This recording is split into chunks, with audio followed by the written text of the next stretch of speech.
Finance et patrimoine. Bienvenue sur Finance et patrimoine, le rendez-vous des coulisses de la finance. Je suis Olivier Scrooge, cofondateur de Scrooge Finance, la plateforme des experts de la finance, de la fiscalité et du patrimoine. Je reçois via ce réseau des talents qui partagent leurs secrets et leurs meilleures méthodes pour doper vos résultats. Que tu sois débutant ou expert, abonne-toi. Ce podcast va devenir ton meilleur allié. Finance et patrimoine.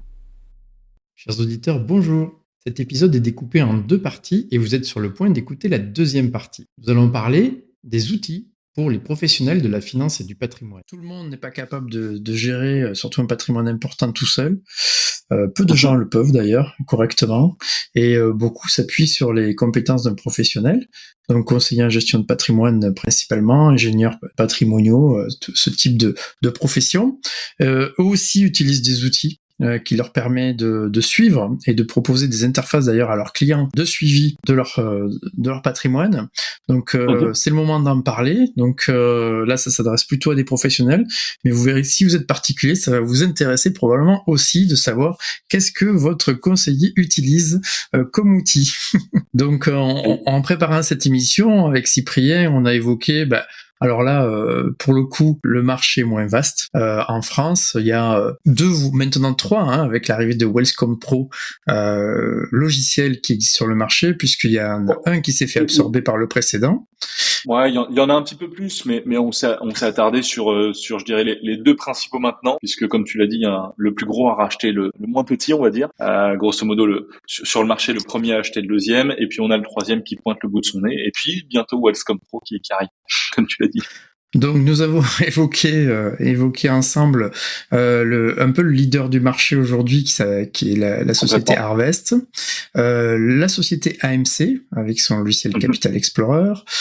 Le logiciel d'Harvest s'appelle Big Expert, je crois, et avec une suite, il y a plusieurs, on va en parler en détail, et le logiciel de ta société, Cyprien, Wellscome Pro.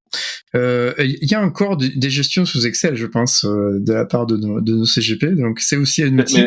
On va peut-être pas le détailler aujourd'hui parce que tout le monde le connaît. Non mais je suis ravi que t'en parles parce que honnêtement, alors avec mon collaborateur Grégoire qui gère la partie commerciale très bien chez Wellscome et avec mon associé Eric et toute l'équipe, on a fait des rendez-vous avec des CGP, des conseillers en gestion de patrimoine. Alors si on dit CGP, c'est conseillers en gestion de patrimoine, mais avec des CGP, et on a été scotché par la vieillesse des process de certains. Et notamment, tu parlais d'Excel, mais on a vu des choses qui étaient encore pires, c'est-à-dire des Excel avec des documents Word, avec des tableaux détaillant le patrimoine des clients. Enfin bref, ils avaient 15 ans de retard, facile. Il y a peut-être encore de la gestion papier. Mais c'est ce qu'on se dit. Je pense qu'il y a encore 5 ans, un contrat d'assurance vie pouvait être ouvert sur une serviette de restaurant. Limite. Je caricature un petit peu, mais tout ça pour dire que c'est effectivement une industrie qui a besoin de se digitaliser et les outils sont pas nombreux comme tu l'as dit. Le marché se concentre, mais il y en a beaucoup qui travaillent sur Excel et je trouve que c'est dommage d'avoir des données qui sont pas forcément vivantes, notamment quand on décide de conseiller une valeur qui peut fluctuer dans le temps. Donc, commençons par parler du premier de la catégorie, la société Harvest. Cyprien, est-ce que tu peux nous présenter sa description fonctionnelle, quelle est sa valeur et ses avantages et inconvénients? De toute manière, comme dit, Harvest aujourd'hui c'est effectivement le leader du marché, incontesté puisqu'ils viennent d'acquérir la société Menimore il y a quelques mois, qui était finalement le deuxième acteur majeur de ce marché-là. Donc effectivement un marché en pleine concentration, les outils se font de plus en plus rares et la suite Harvest, comme tu l'as dit, est composée de pas mal d'outils. Alors on y retrouve Big Expert, mais le logiciel, je dirais, de gestion de sa base client, de gestion de la donnée client, de la donnée patrimoniale de ses clients et autres, quand on est CGP, c'est plutôt le logiciel O2S qui finalement est une branche de toute cette suite Harvest. Donc c'est celui sur lequel je vais m'attarder un petit peu. Le logiciel O2S qui s'adresse donc au CGP et qui leur propose, je dirais, deux verticales, le suivi client, c'est-à-dire agréger l'ensemble de sa base de données client, agréger et suivre théoriquement la partie données patrimoniales, données financières de ces mêmes clients, et une dernière petite brique qui est la gestion administrative et la gestion des outils de conseil. Voilà. C'est un petit peu la promesse et les verticales sur lesquelles travaille Harvest. Donc, quand on dit gestion administrative, ça comprend aussi toute la gestion réglementaire qui est couverte par ces outils-là, puisque les conseillers en gestion de patrimoine sont soumis à des réglementations très fortes, des exigences réglementaires très fortes, et donc ces outils-là sont aussi une aide pour eux. Pour être conforme, pour leur conformité réglementaire. Ouais, c'est des outils, c'est des outils qui s'adressent notamment sur la partie conformité réglementaire, mais c'est surtout parce que la réglementation des CGP a évolué de manière drastique ces dernières années. C'est-à-dire que les CGP qui sont parfois tout seuls, qui sont pas structurés pour avoir une gestion administrative et compliance très bien menée, sont parfois sous l'eau et passent parfois 50-60% de leur temps à faire de l'administratif. Et ça, c'est assez regrettable dans un métier où finalement, je trouve que c'est le conseil qui a le plus de valeur, c'est l'expérience, c'est l'expertise qui doit être mis à profit du client. En tout cas, c'est ce qu'on s'est dit chez Wellscom. Mais effectivement, comme tu le dis, c'est des logiciels qui ont une promesse d'agir sur cette fameuse gestion administrative qui est extrêmement chronophage pour le CGP. C'est ce que fait Harvest, puisque ils ont certaines possibilités d'envoi, de gestion documentaire, notamment pour les professionnels du patrimoine. Et je dirais que sur la partie, donc c'est quelque chose qu'ils font très bien. Je dirais qu'Harvest, leur avantage, et j'anticipe un petit peu ta question sur les plus et les moins du logiciel et des logiciels d'Harvest. Je dirais qu'aujourd'hui, l'avantage d'un Harvest, c'est qu'il a une version et une vision panoramique de l'ensemble des outils nécessaires pour le métier de CGP. Je dirais que l'inconvénient, notamment sur la partie O2S, qui est le logiciel phare d'Harvest, je dirais que c'est aujourd'hui que un logiciel comme O2S n'agrège pas forcément de la donnée vivante. Et ça, je trouve ça très dommage.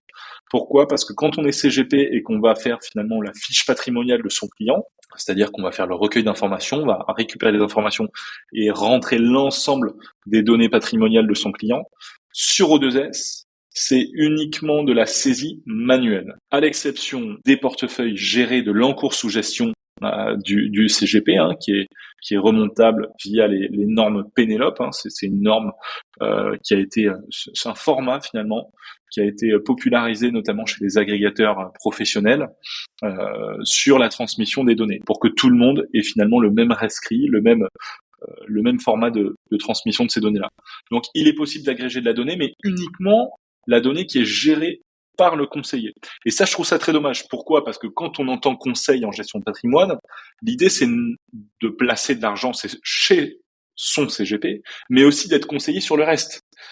Et là, avec de la donnée qui n'est pas vivante, qui vit pas, qui varie pas en fonction du temps, je trouve ça hyper dommage. Et c'est un point sur lequel je trouve que Harvest a du tort d'être le leader et de pas avoir une brique qui gère ce souci-là. Alors ils ont un espace client et ça rejoint aussi l'avantage. Ils ont un espace client, c'est-à-dire que le CGP peut proposer un accès à un espace pour le client pour qu'il puisse suivre un petit peu tout ça.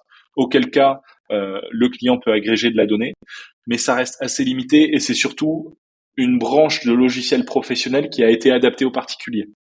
Et aujourd'hui, les taux d'usage de ce fameux espace client sont extrêmement bas. Pourquoi ? Parce que c'est un logiciel qui n'est pas forcément accessible et pas forcément facile d'utilisation. Voilà. D'accord, qui reste complexe. Au niveau d'utilisation pour le CGP, est-ce que c'est quelque chose qui est facile d'accès ? C'est lourd, c'est compliqué la suite Harvest ? Alors là je reprends vraiment ce qu'on me dit, parce que je suis pas CGP. Je suis forcément concurrent indirect ou direct, je sais pas vraiment, mais d'un Harvest. Je reprends ce que disent la majorité des CGP et ce que j'entends. C'est un logiciel qui est extrêmement lourd. Comme je le disais tout à l'heure, la force d'un Harvest, c'est de faire beaucoup de choses. Mais quand on fait beaucoup de choses, on peut perdre un petit peu sa simplicité d'utilisation. Et moi, je suis animé d'un mantra, c'est-à-dire que la simplicité, c'est finalement la plus grande sophistication. C'est-à-dire que quand on arrive à faire rentrer énormément de fonctionnalités dans quelque chose de simple à l'usage, on est très bon. Et aujourd'hui, les CGP se plaignent à la fois donc d'une partie tarifaire qu'on détaillera tout à l'heure, mais aussi d'une prise en main de ces outils-là qui est extrêmement complexe. Et même à l'usage, quand ça fait 4-5 ans qu'on utilise la suite Harvest, on a du mal à trouver toutes les fonctionnalités phares quand on est CGP. Voilà. En tout cas, c'est ce qu'ils disent. D'accord. Je crois avoir entendu le même retour, donc je peux confirmer. Voilà. D'accord. Ben justement, puisque tu as évoqué la base tarifaire, qu'est-ce que Base quelle tarifaire, est-elle? on est alors sur un pricing qui est pas forcément facile. On est par rapport au B2C sur quelque chose qui dépend beaucoup plus de variables, hein, évidemment. Euh, Harvest a décidé donc, comme je le disais, de découper son offre en 2 gros blocs. C'est-à-dire la partie O2S, donc l'interface pour le professionnel, pour qu'il ait une gestion de sa base client, etc. Et l'espace client qui s'appelle Money Pitch. Sur la partie donc de l'usage exclusif d'O2S, on est sur des paliers en fonction du nombre de clients qu'il y a sur l'espace du logiciel. Donc de 0 à 50 clients, il me semble qu'on est à 140 € hors taxe. Et ensuite, on ajoute 1,10 €, je crois, de mémoire, ou un petit peu plus d'1 € par client et par mois, jusqu'à 500 collaborateurs, 500 clients, pardon. Donc, on fait le calcul, 140 plus 450 fois 1,10 ou 1,15, ça commence à faire beaucoup. Donc, par exemple, pour un cabinet qui a 500 clients, on est aux alentours de 700 €, sans parler des options, uniquement pour l'espace professionnel. Et on va beaucoup plus loin quand on se dirige vers les 1000 clients, etc. C'est-à-dire que c'est un pricing qui est assez élevé. Sur la partie espace client, 2 possibilités. Money Pitch Starter, qui est finalement une première version de Money Pitch avec une agrégation qui est assez limitée, où là, ça coûte 50 centimes par mois et par client qu'il faut ajouter au fameux prix de tout à l'heure. Ou alors, Money Pitch Premium avec de l'agrégation illimitée en automatique sur l'ensemble des classes d'actifs, un petit peu comme ce que fait Wellscom au travers de son espace client, où là, c'est 5 € par mois et par client. Donc, on est sur des tarifs qui sont pour un CGP qui a un gros volume de clients, mais pas forcément des clients ultra fortunés qui n'ont pas beaucoup d'encours chez lui, un pricing qui est pas tenable, tout simplement pour un CGP de ce type-là. Donc aujourd'hui, c'est un petit peu le reproche que font les CGP à Harvest, c'est d'avoir une agrégation qui est pas forcément très bien gérée pour des pricing qui sont assez hauts. Mais bon, quand on est leader d'un marché, on peut se le permettre et ça se défend, leur position se défend. Mais voilà un petit peu la situation tarifaire d'Harvest et l'avis qui est communiqué par les CGP actuellement. D'accord, merci. Pour ces précisions, on peut passer à l'outil suivant, l'outil de la société AMC, Capital Explorer. Alors, AMC Capital Explorer, on est donc sur un outil qui date. Qui date, c'est pas négatif, hein, ma remarque sur le fait que ça date, mais en tout cas, c'est une société qui a beaucoup d'expérience et qui a un certain vécu sur ce marché de la gestion de patrimoine. AMC Capital Explorer fait pas mal de choses, notamment un petit peu la même chose qu'un Harvest, hein, c'est-à-dire proposer une agrégation qui est manuelle sur la partie agrégation des données patrimoniales des clients du conseiller, un suivi client, un suivi de la base client et une gestion partielle de la conformité et de la gestion réglementaire des CGP. Donc ça, c'est un petit peu la promesse et la base de ce que propose un Capital Explorer. Aujourd'hui, ils ont certaines spécificités, notamment dans l'usage. C'est un outil qui, un petit peu de la même manière qu'un Harvest, est assez complexe d'utilisation. Pourquoi ? Parce qu'il y a beaucoup de fonctionnalités. Ils ont quelques outils, notamment sur la partie CRM, hein, donc suite commerciale. Ils ont aussi quelques outils de conseil, donc notamment des comparateurs de fonds et autres. Mais c'est des logiciels qui sont parfois, enfin du moins des outils, des parts de logiciels qui sont des fonctionnalités de logiciels qui sont parfois assez complexes d'usage et surtout qui sont parfois assez complexes de trouver rien que sur le logiciel. En revanche, c'est un logiciel qui est assez précis, notamment sur la partie réglementaire, et ça je sais parce que j'ai pas mal de prospects avec qui j'ai pu échanger, qui me disent aujourd'hui que Capital Explorer gère très très bien la partie réglementaire. Pourquoi ? Parce qu'ils ont une gestion documentaire qui est assez facile. La seule petite remarque, c'est qu'aujourd'hui les CGP trouvent que ça s'adresse un portefeuille client qui est assez âgé. Pourquoi? Parce qu'il y a uniquement de l'envoi de mails, il y a uniquement de l'envoi de gros dossiers papier sur l'aspect réglementaire, et il n'y a aucun espace client, notamment sur la partie mobile. Il me semble qu'ils ont un espace client web, mais qui est assez limité, notamment sur la partie agrégation. Ils ne font pas tout ça.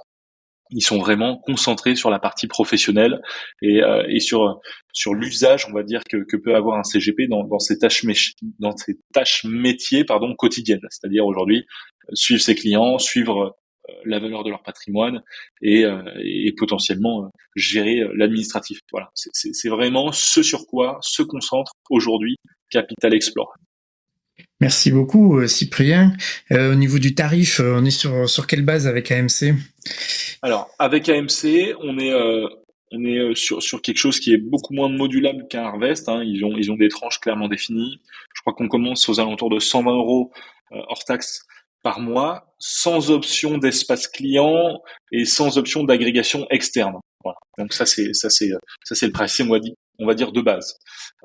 Il y a une deuxième version qui débloque certaines fonctionnalités, notamment sur la partie CRM, sur la partie bloc réglementaire notamment, et outils métiers, qui cette fois-ci aux alentours de 150 € hors taxe par mois. Et ensuite, on a une dernière version premium qui débloque l'ensemble de ce que peut faire AMC, et qui est cette fois-ci aux alentours de 180-190 € hors taxe par mois. Sur la partie volumétrie client, je ne sais pas exactement comment il fonctionne. Est-ce qu'il price en fonction des contrats qui sont agrégés, etc. Toujours est-il que sur de l'agrégation qui est en plus, c'est-à-dire de l'agrégation automatique, on est sur 30 centimes par client et par mois. Voilà. Donc ça peut vite s'accumuler sur cette partie-là. D'accord. Au niveau tarifaire, ça reste. J'ai pas fait le calcul avec un certain nombre de clients entre Harvest et AMC, mais ça reste moins cher, il me semble, avec AMC sur un volume, par exemple, d'une centaine ou une centaine de clients. Il me semble que les prix sont bien inférieurs chez AMC. Je me trompe? Ouais. Non, mais bien sûr. De toute façon, la force de AMC, c'est d'avoir un nombre de clients qui est illimité par rapport à un Harvest. Et aujourd'hui, c'est ce qui fait que c'est un logiciel qui marche bien et qui séduit bon nombre de CGP. Dans cette partie finalement tarifaire qui est fixe, on y retrouve aussi certaines choses qui sont pas très modulables sur AMC, non pas parce que on a un logiciel qui est pas modulable, pas du tout, mais le pricing n'étant pas très modulable, on est vraiment sur des tranches clairement définies. Voilà, on a le premier bloc avec certaines fonctionnalités, et si on veut basculer ou piocher une fonctionnalité dans l'autre, il faut directement basculer sur l'autre formule. Voilà, c'est un petit peu. D'accord. Une formule un petit peu moins souple, mais exactement. Okay. D'accord, très bien. Est-ce qu'il y a est-ce qu'il y a un positionnement cible entre ces deux premiers outils pour commencer? Est-ce qu'il y a AMC plus ciblé vers une catégorie de CGP?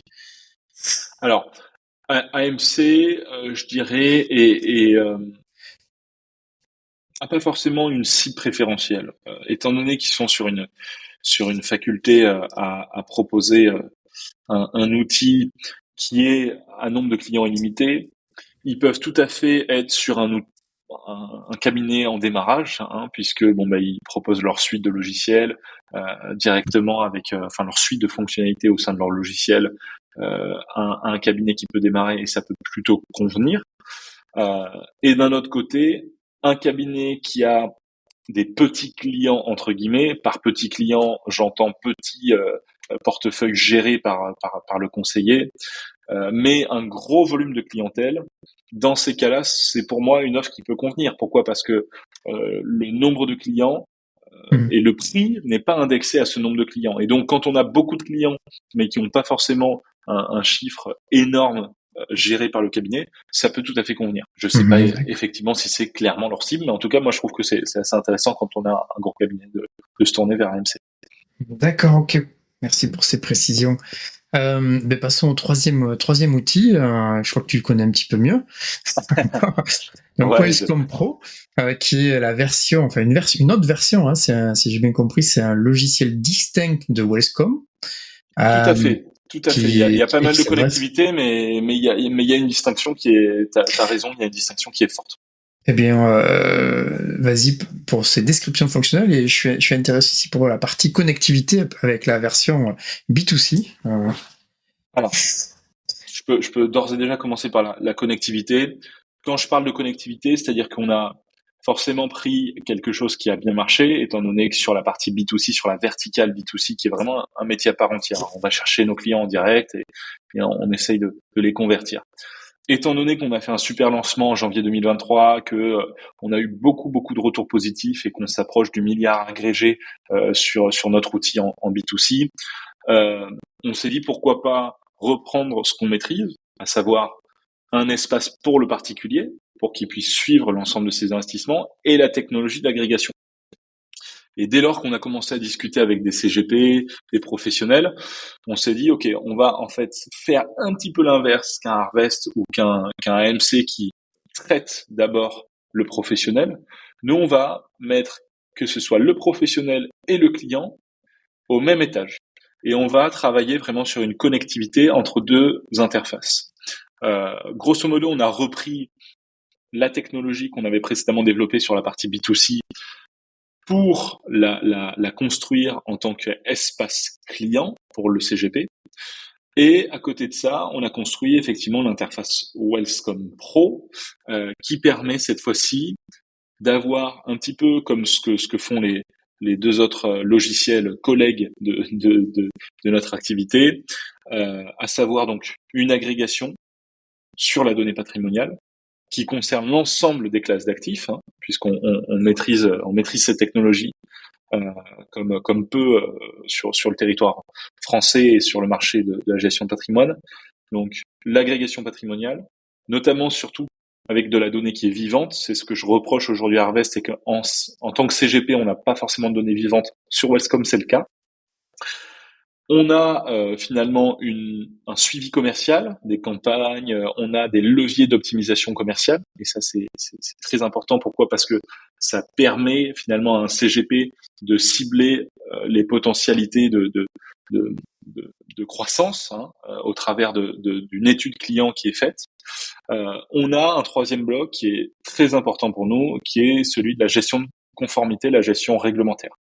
Là-dessus, on a d'un point de vue fonctionnel, on a traité un petit peu le sujet comme si c'était une armoire à documents, un petit peu comme quand on va construire notre bureau sur notre ordinateur, on a des dossiers, des sous-dossiers, donc on a vraiment fait quelque chose d'extrêmement configurable. C'est aussi la force, tu me diras, d'une startup comme la nôtre, c'est-à-dire qu'on est beaucoup plus modulable, on peut faire plus de sur-mesure et on est beaucoup plus agile sur certains sujets. Ça se ressent notamment sur notre approche réglementaire, puisque on a vraiment une armoire documentaire et on est capable de relancer automatiquement les clients quand ils n'ont pas signé un document, quand on a un document qui a une date de durée de validité déterminée comme le profil investisseur. Wellscom est capable, dès lors qu'on s'approche de cette date d'échéance, d'automatiser les renvois, les relances avec les clients. Donc on est sur quelque chose qui est extrêmement digitalisé, extrêmement moderne et qui tente, au travers de ces fonctionnalités-là, de faire gagner énormément de temps aux conseillers en gestion de patrimoine, notamment sur la partie saisie des données et sur la partie gestion administrative, gestion réglementaire, qui sont, selon les retours qu'on a, les deux gros blocs hyper chronophages aujourd'hui dans le métier de gestion de patrimoine. D'accord, merci. Bon, je te poserai pas la question quels sont les inconvénients parce que ça va être un peu difficile. Alors non, il faut, enfin, moi j'essaie d'être entièrement transparent. Les inconvénients, je dirais, c'est on reste une petite structure. Alors on s'approche du 20e collaborateur doucement mais sûrement, mais donc ça fait de nous quand même une structure existante. Hein. Mais par rapport à un Harvest, on est une petite structure. Donc forcément, ça peut faire peur déjà. On a levé des fonds, on a certaines choses qui nous crédibilisent un petit peu dans le temps au travers de ces remarques-là. D'un autre côté, je dirais que les inconvénients, c'est qu'on a peu de rétroactivité. Et donc, il y a certains sujets qu'on ne couvre pas, notamment les outils métiers, on en a qu'on ne couvre pas. Le comparateur de fonds, aujourd'hui, c'est quelque chose qu'on ne propose pas encore sur notre outil, qui va bientôt arriver normalement, mais qu'on ne couvre pas. Donc, on n'est pas encore capable d'avoir quelque chose qui supervise l'ensemble des fonctionnalités qu'un Harvest ou qu'un Capital Explorer. Et ça, j'ai pas peur de le dire. En revanche, on essaye d'agir en adéquation avec les volontés d'un conseiller en gestion de patrimoine, et ça, c'est Ça, c'est un marqueur fort de notre volonté. On a aujourd'hui avec nos clients, puisqu'on a 2 mois de commercialisation et quasiment une trentaine de clients qui ont signé avec nous, on a une volonté extrêmement forte qui est de co-développer un outil qui correspond aux besoins des CGP qui sont nos clients. Comment on co-développe? On a une roadmap qui est publique à nos CGP, hein, pas forcément au grand public, mais du moins à nos clients, on a une roadmap. Sur cette roadmap, les conseillers en gestion de patrimoine peuvent voter, peuvent donner leur avis sur telle ou telle réglementation qui a été votée chez l'AMF et donc il faudrait développer une fonctionnalité. On fait ce qu'on va appeler des ateliers de travail sur certaines fonctionnalités, certains blocs de développement. Et donc, on a vraiment une approche collaborative avec nos clients. Et ça, c'est quelque chose qui plaît énormément par rapport à des grosses structures comme Harvest qui n'ont pas forcément le temps, et ça se comprend, d'écouter l'ensemble des volontés des clients. Donc ça, c'est vraiment un marqueur très fort. Et je pense que c'est un petit peu aussi issu du monde de la startup. Oui, c'est la souplesse de la startup. Que nous connaissons bien chez Scrooge Finance, puisqu'on est un petit peu dans la même dynamique que Wellscome, toujours à l'écoute du moindre besoin. Donc, exactement. Mais bravo pour jouer le jeu des inconvénients. Ça doit pas être facile vu ta position, mais ça a passé avec succès le test. Si on parle de tarifs sur Wellscome Pro, on est sur quelle base? Alors là, je suis très content que qu'on puisse parler de ça parce qu'on vient tout juste de sortir une offre qu'on va communiquer dans très peu de temps. Donc finalement, t'as une exclue, hein, donc c'est quand même assez chouette. Alors sur ce qu'on va proposer chez Wellscome et Wellscome Pro, on a 2 offres bien distinctes. Une offre qui est un petit peu le starter chez Wellscome Pro. Grosso modo, on propose quoi? On propose Wellscome Pro, donc c'est-à-dire l'interface professionnelle avec l'ensemble des fonctionnalités, un espace de stockage, un cloud de stockage, et ça c'est important aussi de le dire d'un point de vue sécurité, un cloud de stockage, l'agrégation de données, le suivi client, etc. Donc l'ensemble de l'interface professionnelle avec un espace client pour notamment communiquer, c'est-à-dire qu'aujourd'hui vous êtes CGP, vous avez une campagne de crowdfunding, de produits structurés, vous voulez directement communiquer à votre base de données client ce produit-là qui peut être intéressant pour eux.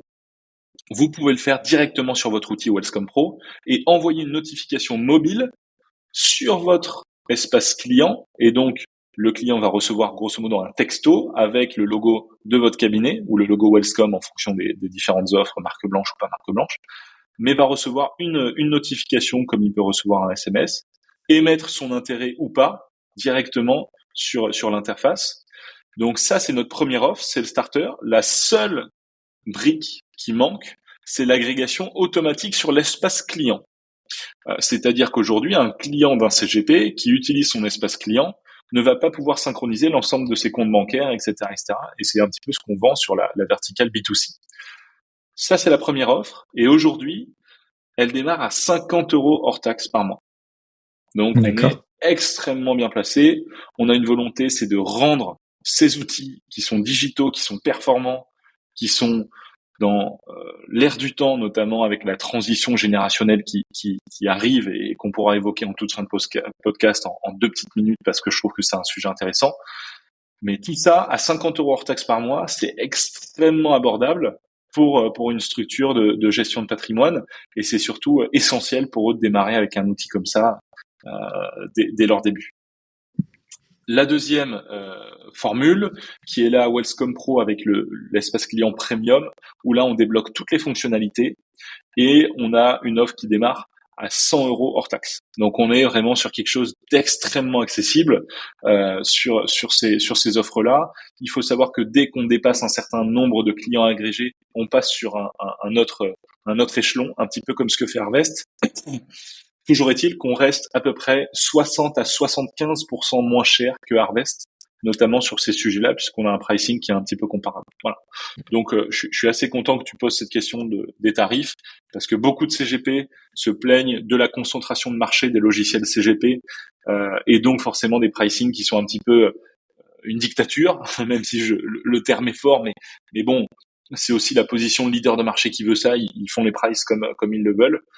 Nous, on essaie de casser. et on essaie de reproduire un petit peu le modèle qu'a fait Xavier Niel avec Free, en proposant et en redonnant accès à des super logiciels à moindre coût pour les CGP.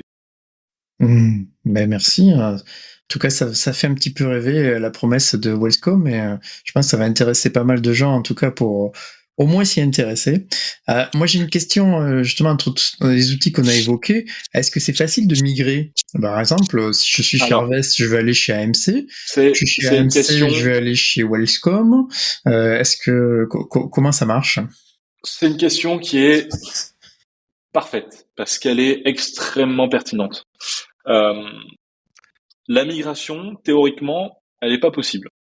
Pourquoi? Parce que la donnée, et j'invite tous les CGP utilisateurs de logiciels, la donnée sur des logiciels notamment comme O2S appartient à O2S. Et donc, dès qu'on veut faire un export d'une agrégation, d'une fiche patrimoniale, d'une base client, on est extrêmement limité, voire on ne peut pas. Au Wellscome, notamment dans son offre tarifaire, on a des frais de configuration de compte qui nous permettent aujourd'hui d'assurer, dans une certaine mesure, une partie assez importante de la migration de bases de données. C'est-à-dire que vous, CGP, dès lors que vous allez souscrire à Wellscome, vous allez, dans une certaine mesure, parce qu'il y a certains sujets qu'on ne peut pas forcément migrer, notamment la partie documentaire, la partie agrégation automatique, puisqu'il faut des logins mots de passe et donc il faut refaire une agrégation. Donc, dans une certaine mesure, on est capable aujourd'hui de migrer 80% d'un logiciel et des données qui se trouvent dans un logiciel, comme Harvest, comme Capital Explorer, directement sur Wellscome. C'est-à-dire que le CGP qui va souscrire à Wellscome, déjà on va l'accompagner avec une formation d'utilisation du logiciel, on va l'accompagner avec plein de dispositifs, mais dès qu'il va commencer à utiliser Wellscome Pro, il aura son interface et l'ensemble de ses données directement. D'accord. Et est-ce que la migration entre AMC et Harvest est possible? Harvest AMC, tu as évoqué Harvest, je crois pas que ce soit possible. AMC, voilà, on va laisser le point suspens parce que je ne sais pas non plus. Ouais, alors honnêtement, je crois que Harvest jusqu'à AMC, c'est extrêmement limité pour pas dire impossible. AMC à Harvest, là, je vous avoue que j'ai un point d'interrogation comme tu le dis. D'accord. Wellscome vers les autres? Wellscome vers les autres, on ouvre la donnée. On ouvre la donnée je te vois sourire parce qu'on a un retour vidéo. Alors pour ceux qui nous écoutent, ils l'ont pas forcément, mais en tout cas, j'ai senti que Olivier allait me challenger sur cette question. Mais c'est bien. Je suis un peu taquin, je suis désolé.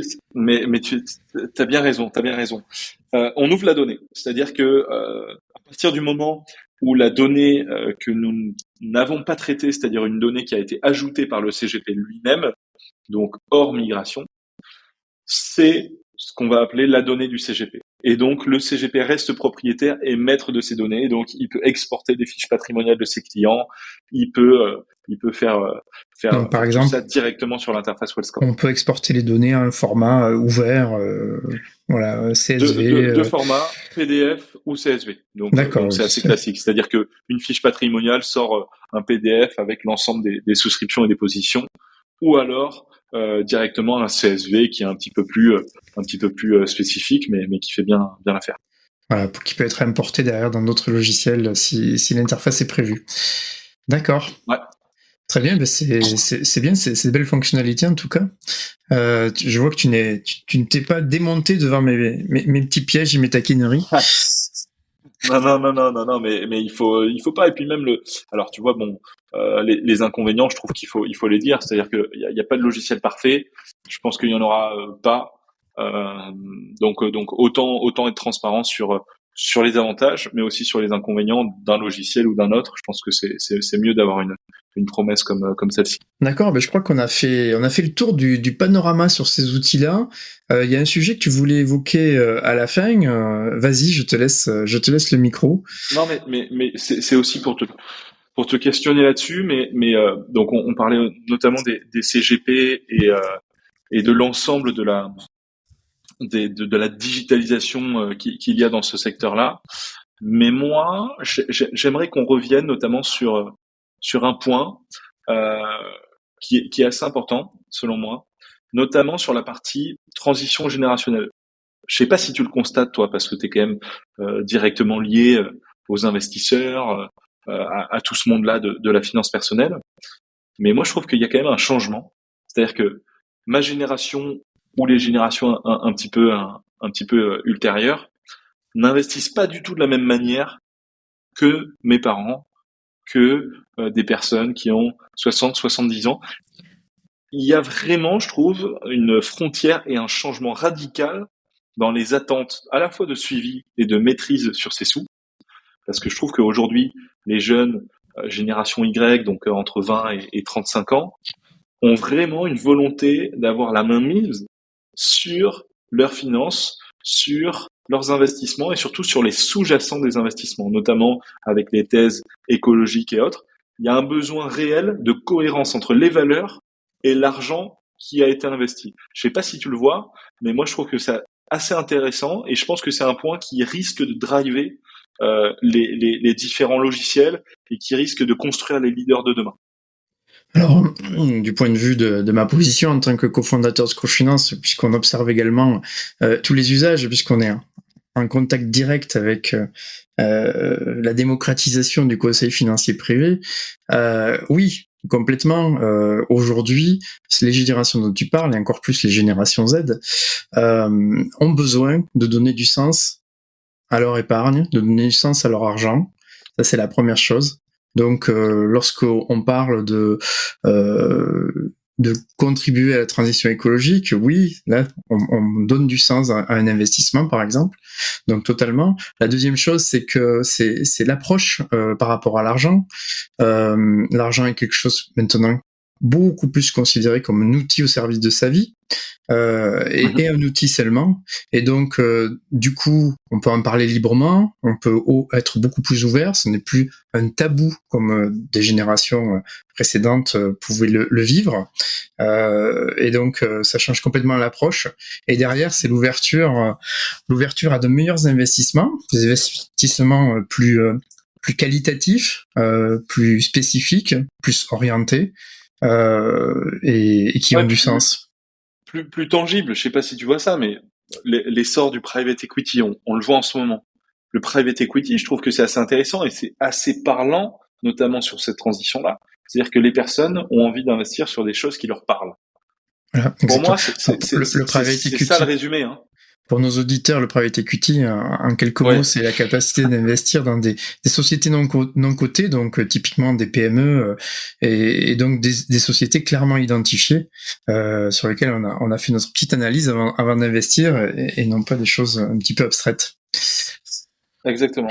Donc moi, je trouve que, alors pour finir sur ce point, mais je trouve que c'est hyper intéressant d'essayer de se positionner comme un futur leader, en tout cas c'est notre ambition, de cette fameuse transition générationnelle et transition comportementale des investisseurs de demain et d'aujourd'hui, parce que on a beaucoup aussi de retours des conseillers en gestion de patrimoine qui nous disent mais moi mes clients finalement ils viennent placer de l'argent chez moi mais ils s'en tapent un petit peu, ils s'intéressent pas vraiment à leur performance ou une fois par an. Moi, je trouve que ça risque de changer dans les prochaines années, notamment avec la génération qu'on décrit là. Et je pense que pour les CGP, il est essentiel d'arriver à prendre le bon wagon, notamment sur cette transition digitale et générationnelle, qui peut être permise et qui peut être bien prise grâce à la technologie et grâce à des outils, je l'espère, comme Wellscom. Ça, c'est le premier point. Et surtout sur les investisseurs particuliers, des outils comme Wellscom, comme Finari, comme Bankin, ont vocation à vraiment redonner de la visibilité et à enlever un petit peu ce côté opaque de la finance. Et j'encourage les personnes qui ont vraiment des volontés d'investissement à adhérer à ce genre de plateforme. Rien que pour l'éducation financière en France, qui est, selon moi, pas à la hauteur et qui mérite d'être rehaussée dans les années à venir. Oui, j'allais arriver exactement au même sujet. En fait, la base, et c'est un des piliers que vous avez sur Wellscom, c'est aussi un des piliers qu'on a sur Scratch Finance, c'est l'éducation financière. J'ai déjà fait une ou deux émissions sur ce sujet-là, et effectivement, le constat, il est quand même assez accablant que, les Français sont peu formés à la gestion de leurs finances. à connaître un petit peu tout ce qui est disponible, à savoir quand on investit que c'est un acte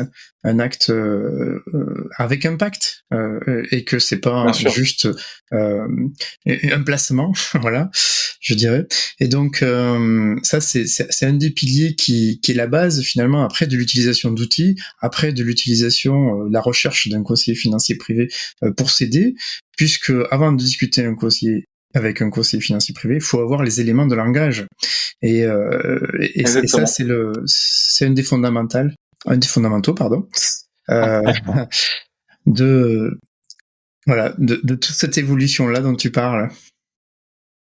Je suis totalement aligné avec ce que tu dis et j'espère que ça va continuer à évoluer dans le bon sens parce que je trouve qu'il y a quand même une bonne vague sur ces sujets-là qui arrivent et qui émergent petit à petit.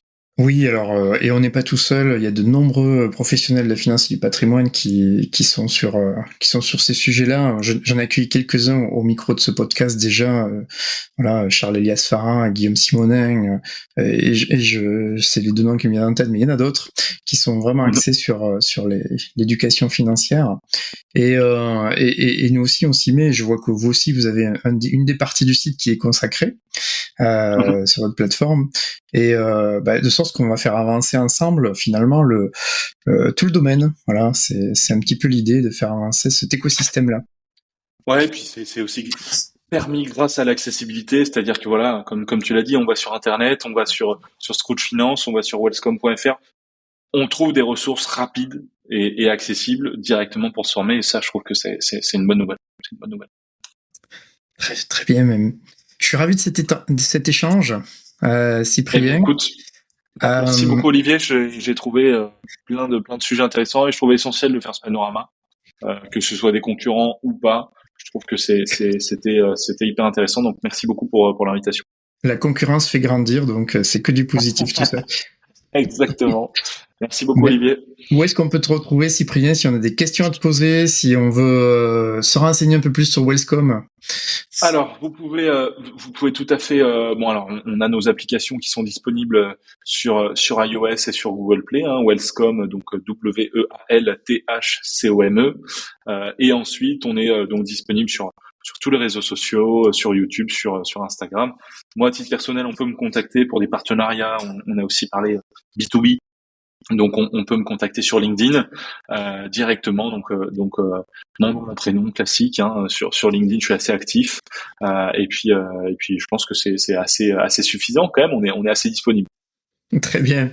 Écoute, je te remercie beaucoup Cyprien et puis je te souhaite une bonne continuation. Merci beaucoup Olivier. À très bientôt. Au revoir. Finance et patrimoine. Si vous avez écouté jusqu'ici, c'est que vous avez aimé cet épisode. Alors partagez-le ou laissez-lui 5 étoiles sur Apple Podcast. Ce podcast est rendu possible par Scrooge Finance, la plateforme des experts en solutions financières, fiscales et patrimoniales pour vos projets de vie personnels et professionnels. Que ce soit pour lancer un projet, préparer sa retraite, investir pour l'avenir ou bien simplement faire un bilan pour explorer les possibles, rendez-vous sur www.scrooge.finance. À très bientôt pour un nouveau podcast Finance et patrimoine, les secrets backstage. Finance et patrimoine.